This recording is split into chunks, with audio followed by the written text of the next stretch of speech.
चलिए आगे बढ़ते हैं और रुक करते हैं न्यूज ब्लास्ट खबरों का। छत्तीसगढ़ के रायपुर में कांग्रेस का 85वां राष्ट्रीय अधिवेशन। यूपीए चेयरपर्सन सोनिया गांधी ने अधिवेशन को संबोधित आज किया। उन्होंने कहा कि कांग्रेस ने लोकतंत्र को मजबूत किया है। भारत की आत्मा कांग्रेस में बसी हुई है। भारत जोड़ो यात्रा टर्निंग पॉइंट है और यात्रा से पार्टी और पब्लिक में संवाद भी स्थापित हुआ। नफरत हिंसा के माहौल के बीच उम्मीद की किरण जागी है। राहुल गांधी के नेतृत्व में भारत जोड़ो यात्रा की सफलता की बात उन्होंने कही। उन्होंने कहा कि राहुल गांधी ने भारत जोड़ो यात्रा के जरिए कनेक्ट जनता के साथ में स्थापित किया। आज हम मुश्किल रास्तों से निकल रहे हैं। आगे का रास्ता आसान नहीं है। हम मजबूती से लड़ाई लड़ेंगे। कांग्रेस की जीत देश की जीत है। जनता तक हमें संदेश पहुंचाना होगा। अनुशासन से काम करने की जरूरत है। अपने मतभेद भुलाकर एक होना होगा। आज हर संवैधानिक संस्था खतरे में है। साथ ही उन्होंने कहा कि संवैधानिक संस्थाओं पर बीजेपी और आरएसएस का कब्जा है। हर संस्थान का दुरुपयोग हो रहा है। देशवासियों के लिए लड़ने के लिए कांग्रेस तैयार है। ये भी कहा कि दलितों, अल्पसंख्यकों और महिलाओं पर अत्याचार बढ़ रहा है। तमाम सारी बातें उन्होंने कांग्रेस के राष्ट्रीय अधिवेशन में रायपुर में अपने संबोधन के दौरान कही। तो छत्तीसगढ़ के रायपुर में कांग्रेस का 85वां राष्ट्रीय अधिवेशन और कांग्रेस के राष्ट्रीय अध्यक्ष मल्लिकार्जुन खड़गे ने भी इसे संबोधित आज किया। कल भी उनका संबोधन रहा था। आज फिर से संबोधित उन्होंने राष्ट्रीय अधिवेशन को किया। कहा कि देश में नफरत का माहौल है। सरकार रेल, जेल, तेल सब कुछ अपने मित्रों को बेच रही है। दिल्ली सरकार में बैठे लोगों का डीएनए गरीब विरोधी है। चुनी हुई सरकारों को अस्थिर करने ईडी, आईटी और सीबीआई का इस्तेमाल किया जा रहा है। कांग्रेस नेताओं को साधुवाद देते हुए खड़गे ने कहा कि राष्ट्रीय अधिवेशन को रोकने के लिए बीजेपी सरकार ने छत्तीसगढ़ के नेताओं के घरों में ईडी का छापा मारा, लेकिन कांग्रेस के नेताओं ने दोगुनी मेहनत की और इस अधिवेशन को सफल बनाया। देश आज सबसे कठिन दौर से गुजर रहा है। हर देशवासी को संकल्प लेकर ये कहना होगा कि सेवा, संघर्ष और बलिदान सबसे पहले हिंदुस्तान, ये हमारा नारा होगा। तमाम सारी बातें राष्ट्रीय अध्यक्ष कांग्रेस के मल्लिकार्जुन खड़गे ने आज अपने संबोधन के दौरान कही।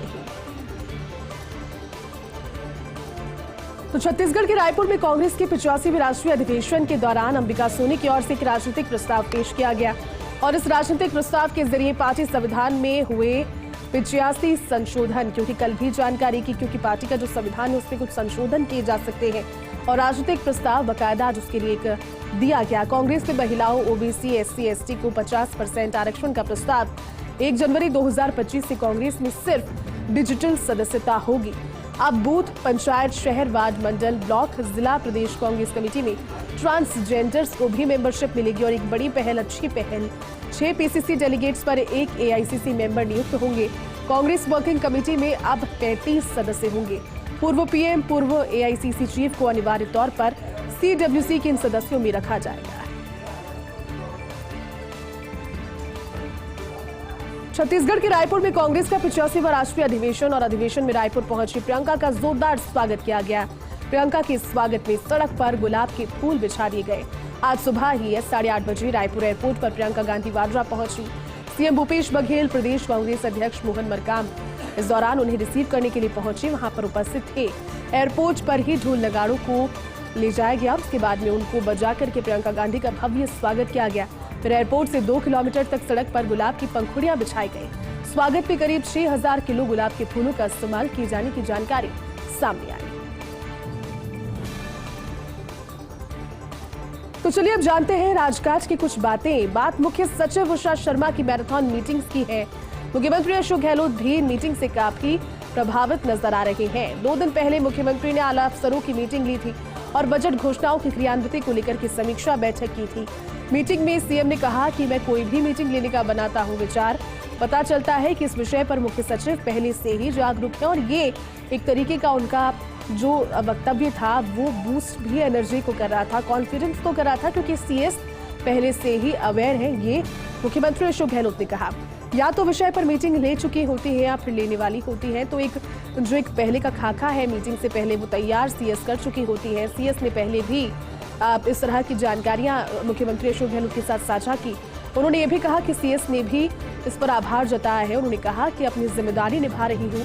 कुल मिलाकर के मैराथन मीटिंग्स के माध्यम से मुख्यमंत्री अशोक गहलोत को एक आसानी भी हो रही है टॉपिक्स को समझने के लिए और पहले से मीटिंग के अगर सीएस उषा शर्मा मीटिंग्स ले लेती है तो काफी हद तक एक जो एक्सरसाइज है बिफोर मीटिंग और पोस्ट मीटिंग वो भी हो जाती है। कुल मिलाकर के एक अच्छी बात और उसको लेकर के उन्होंने कहा कि जिम्मेदारियां हैं जिसका निर्वहन वो कर रही है। आखिर क्या होगा राजस्थान ओलंपिक संघ का? राजस्थान में बने हुए हैं राजस्थान संघ के 2 ग्रुप। आईओए के चुनाव के दौरान हिस्सा नहीं ले पाए थे राज्य संघ। अब 11 मार्च को आईओए का एजीएम मीटिंग होगा। नए चुनाव के बाद पहली बार ये एजीएम होगी। राष्ट्रीय खेल संघों को मीटिंग के लिए नोटिस भेज दिया गया है, लेकिन अभी राज्य ओलंपिक संघ को लेकर फैसला नहीं है। वैसे अब राज्य ओलंपिक संघों को वोटिंग का अधिकार भी नहीं है और ऐसे में महज खानापूर्ति बनकर राज्य ओलंपिक संघ रह गए हैं। बढ़ते हैं दिल्ली टॉप पर और जयपुर एयरपोर्ट 11वें पायदान पर। फ्लाइट संचालन के लिहाज से जनवरी में देश के टॉप एयरपोर्ट में शुमार। दिल्ली एयरपोर्ट की जानकारी आपको देते हैं। जनवरी में 37,120 फ्लाइट्स संचालित हुई, यानी कि रोजाना 598 फ्लाइट्स दिल्ली एयरपोर्ट से संचालित हुई। मुंबई इसी के साथ दूसरे स्थान पर है, जहां जनवरी में 27,331 फ्लाइट्स संचालित हुई, यानी कि रोजाना 441 फ्लाइट्स मुंबई एयरपोर्ट से संचालित हुई। बेंगलुरु तीसरे स्थान पर है। जनवरी में 21,386 फ्लाइट संचालित हुई, यानी कि रोजाना 345 फ्लाइट्स का संचालन बेंगलुरु एयरपोर्ट से रहा। हैदराबाद चौथे स्थान पर जनवरी में 13,765 फ्लाइट संचालित यहां से हुई, यानी कि रोजाना 222 फ्लाइट संचालित हुई। चेन्नई 5वें स्थान पर जनवरी में 12,621 फ्लाइट संचालित हुई, रोजाना 204 फ्लाइट संचालित हुई। कोलकाता छठे स्थान पर जनवरी में 12,117 फ्लाइट संचालित हुई, यानी कि रोजाना 195 फ्लाइट संचालित हुई। अहमदाबाद 7वें स्थान पर जनवरी में 7,941 फ्लाइट संचालित हुई, रोज की 128 फ्लाइट्स यहां से संचालित हुई। पुणे 8वें नंबर पर जनवरी में 5,765 फ्लाइट्स, यानी कि रोज की 93 फ्लाइट संचालित हुई। गोवा 9वें स्थान पर जनवरी में 5,467 फ्लाइट्स, यानी कि रोज की 88 फ्लाइट्स गोवा एयरपोर्ट से संचालित हुई। कोची 10वें नंबर पर जनवरी में 5,385 फ्लाइट्स, यानी कि रोज की 87 फ्लाइट्स कोची एयरपोर्ट से संचालित हुई। और जयपुर 11वें स्थान पर जनवरी में 3,978 फ्लाइट्स, यानी कि हर रोज 64 फ्लाइट्स जयपुर एयरपोर्ट से संचालित की गई।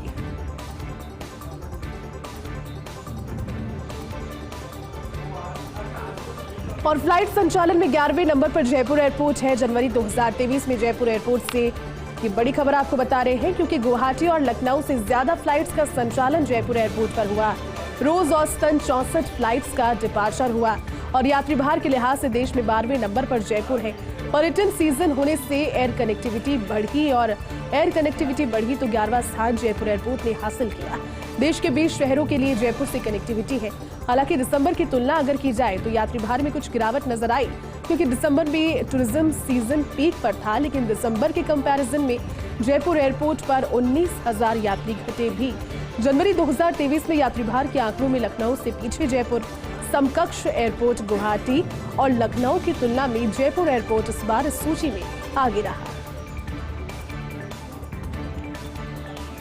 और इस वर्ष एयर इंडिया नियुक्त करने वाली है करीब 900 पायलट, साथ ही चालक दल के 4200 सदस्यों की नियुक्ति की तैयारी भी है। चालक दल के सदस्यों को नियुक्ति से पहले 15 हफ्ते तक प्रशिक्षण दिया जाएगा, जिसमें घरेलू अंतर्राष्ट्रीय उड़ानों की संख्या भी एयर इंडिया बढ़ाने जा रहा है। मई 2022 से फरवरी 2023 तक चालक दल के 1900 सदस्य नियुक्त किए गए। जुलाई से जनवरी तक ले जा चुके हैं 1100 से ज्यादा सदस्य प्रशिक्षण। अब